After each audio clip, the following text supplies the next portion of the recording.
राधे राधे मित्रों आज एक नया वीडियो लेकर के फिर आपके बीच में आ रहा हूँ। आज हम चर्चा करेंगे व्रत के ऊपर, व्रत के बारे में। मित्रों, कल से सावन का पवित्र मास शुरू हो गया है, इसलिए आप सभी को श्रावण मास की खूब सारी शुभकामनाएं, बधाइयाँ। मित्रों, आप सब अपने घरों में होंगे, स्वस्थ होंगे, ऐसी मैं भगवान से कामना करता हूँ। इस बार का हमारा जो श्रावण है, कई महानगर और कई नगरों में सब लोग अंदर बंद हैं, इसलिए स्थिति थोड़ा और सालों की अपेक्षा अलग किस्म की है। हर साल हम लोग मंदिर जाते थे, भगवान शंकर को जल दूध इत्यादि चढ़ाते थे और सावन के महीने उपवास हर कोई करता था। लेकिन इस बार थोड़ा परिस्थितियां बदली हैं। जैसे महानगर हैं, बम्बई है, दिल्ली है, जो बड़े बड़े महानगर हैं ये अभी भी बंद हैं। कई जो छोटे नगर हैं वो तो खुल चुके हैं, लेकिन जो महानगर हैं वो अभी भी बंद हैं। ऐसे हम कैसे अपने घर में बैठ कर के भगवान शंकर की पूजा कर सकते हैं और कैसे हम उपवास कर सकते हैं, इनके बारे में हम चर्चा करेंगे। पर आज की वीडियो में केवल और केवल व्रत के बारे में हम चर्चा करेंगे कि हम व्रत कैसे करें। अगला वीडियो जो आएगा उसमें पूजा के बारे में आपको बताऊंगा कि हम श्रावण के महीने में, इस लॉकडाउन में, जब घर के अंदर हम बंद हैं, तो हम कैसे भगवान शंकर की पूजा करें अपने घर में बैठ करके। मित्रों, उपवास की खूब चर्चा होती है और हमारे हिंदू संस्कृति में, हमारी हिंदू सनातनी परंपरा में उपवास का महत्व भी खूब बताया गया है। उपवास करने की अलग अलग विधियां हैं और अलग अलग देवताओं के अलग अलग उपवास होते हैं और सभी लोग करते हैं, करना भी चाहिए। उपवास सबको करना चाहिए। जैसे नवरात्रि का करते हैं, चतुर्थी का करते हैं, शिवरात्रि का करते हैं, जन्माष्टमी का करते हैं, श्रावण के महीने में श्रावण के सोमवार को करते हैं। वैसे भी हम लोग सोमवार, मंगलवार, बुधवार, गुरुवार, शुक्रवार, शनिवार हर देवता के उपवास करते हैं। और अभी जैसे चतुर्मास शुरू हुआ, पीछे का वीडियो आप सबने देखा, तो उसमें चतुर्मास का भी उपवास किया जाता है, व्रत किया जाता है। तो हम सब भी व्रत करते हैं। व्रत का मतलब क्या है? क्या भूखा रहना व्रत है? क्या कुछ नहीं खाना व्रत है? या कुछ खा के रहना व्रत है? व्रत किसको बोलते हैं? उपवास किसको बोलते हैं? मित्रों, व्रत का मतलब होता है संकल्प। व्रत का मतलब होता है प्रतिज्ञा। उपवास, व्रत केवल मनुष्य ही कर सकता है, पशु नहीं कर सकता।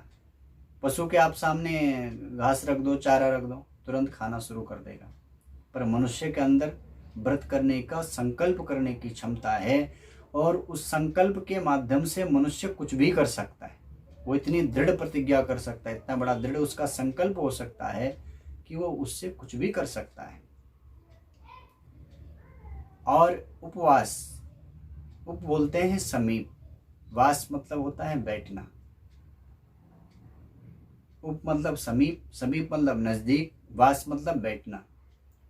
उपवास का मतलब होता है जो हमारी इंद्रियां हैं, ये हर इंद्रिय कुछ ना कुछ मांगती रहती है।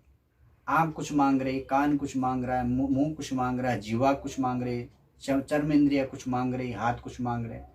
हर इंद्रिय अपनी अपनी ओर खींचती रहती है और हर मनुष्य बस इसी में लगा रहता है, इसकी इस इंद्रिय की इच्छा पूरी करना, इस इंद्रिय की इच्छा पूरा करना, इस इंद्रिय की इच्छा पूरा करना। पर जो अंदर आत्मा है, शरीर तो एक दिन छूट जाना है, शरीर ने छूट जाना है।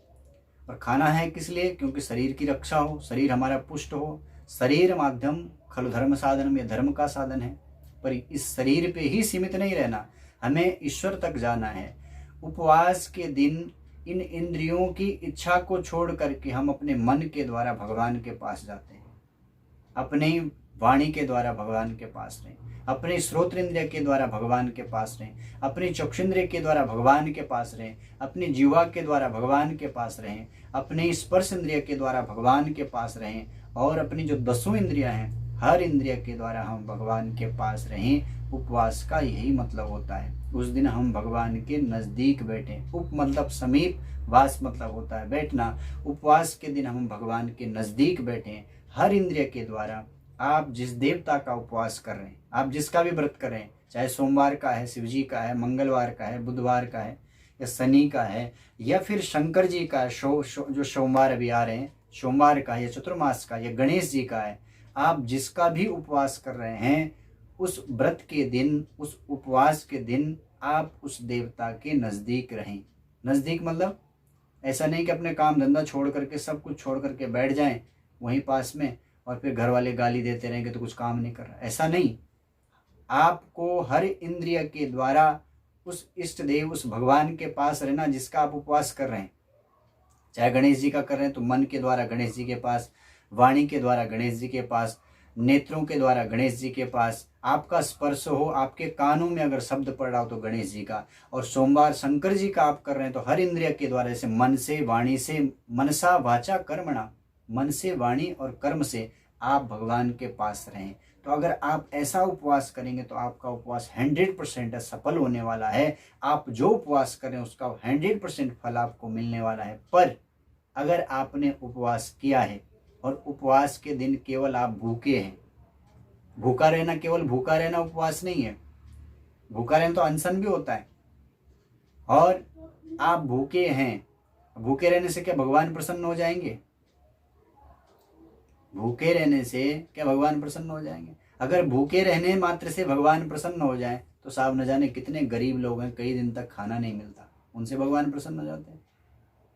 उपवास इसलिए करना है ताकि आपने आज के दिन अन्न को छोड़ा है, उस अन्न की अहमियत हमको पता चले कि अन्न की कीमत क्या है। जब दिन भर भूखे रहेंगे, दिन भर प्यासे रहेंगे, तो अन्न की कीमत हमें मालूम पड़ेगी कि अन्न की कितनी बड़ी कीमत है, और फिर हम उस अन्न का दान करेंगे, गरीबों के लिए भी देंगे, क्योंकि अन्नमय कोश हमारा शरीर है। अगर अन्न इस शरीर को नहीं मिलेगा तो ये शरीर बचने वाला नहीं है, और अन्न की बहुत बड़ी कीमत है। अन्न के द्वारा हमें ये भी पता चलता है कि अन्न की कीमत क्या है।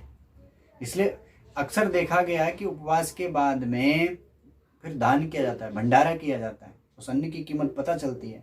और इस तरह से मन से, वाणी से और कर्म से, अगर उपवास के दिन आपका मन कहीं गलत जा रहा है, आपकी वाणी कहीं गलत जा रही है, आपका व्यवहार, आपका शरीर से जो कर्म है वो अगर गलत कर रहे हैं, तो आप लाख उपवास कर लो, लाख सोमवार करो, लाख मंगलवार करो, उसका आपको कोई फल मिलने वाला नहीं। कहीं आपने उपवास रखा है, खूब छक के खा लिया गले गले तक, बाद में दिन में फसोर के सो गए, तो वो उपवास सफल नहीं होता।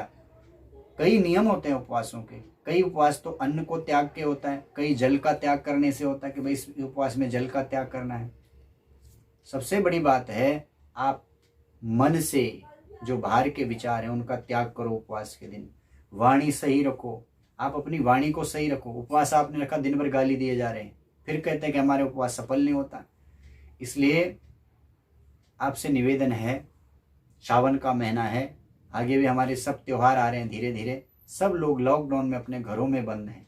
आप घर में बैठ करके उपवास कीजिए, मन का उपवास कीजिए, वाणी का उपवास कीजिए, हर इंद्रिय के द्वारा उपवास कीजिए, और हर इंद्रिय को भगवान के चरणों में रखिए, तो आपका सच्चा उपवास होगा। यही सच्चा उपवास होगा। मन वचन क्रम से भगवान के पास, वाणी भगवान के पास में रहे, यही सच्चा उपवास है। और उपवास के दिन सोना नहीं, चुगली नहीं करना, किसी की निंदा नहीं करना। अगर आप उपवास करें और फिर से सब कर रहे हैं तो ये सब बेकार होता है। उपवास का सीधा सीधा अर्थ है, उपवास का मतलब है भगवान के पास बैठना। आप हर इंद्रिय के द्वारा भगवान के पास अगर बैठे हैं उपवास के दिन, व्रत के दिन, तो आपका उपवास 100% है कि आप जो भी उपवास कर रहे हैं, जिस भी देवता कर रहे हैं, उस उपवास को आप जिस कामना से कर रहे हैं, भगवान आपकी उस कामना को अवश्य पूरा करते हैं। विश्वास रखिए पक्का। लेकिन इस नियम के साथ अगर ये आप उपवास करेंगे तो आपका उपवास पक्का है कि सफल होगा। ये वीडियो शायद आपको अच्छा लगेगा, और आपको अच्छा लगेगा तो इस वीडियो को आप आगे भी भेजिए। आपने अगर अब मेरा चैनल अभी तक सब्सक्राइब नहीं करा तो मेरा चैनल आचार्य देवेंद्र गिरिधर यूट्यूब पे आप इसको सब्सक्राइब जरूर कर दीजिए।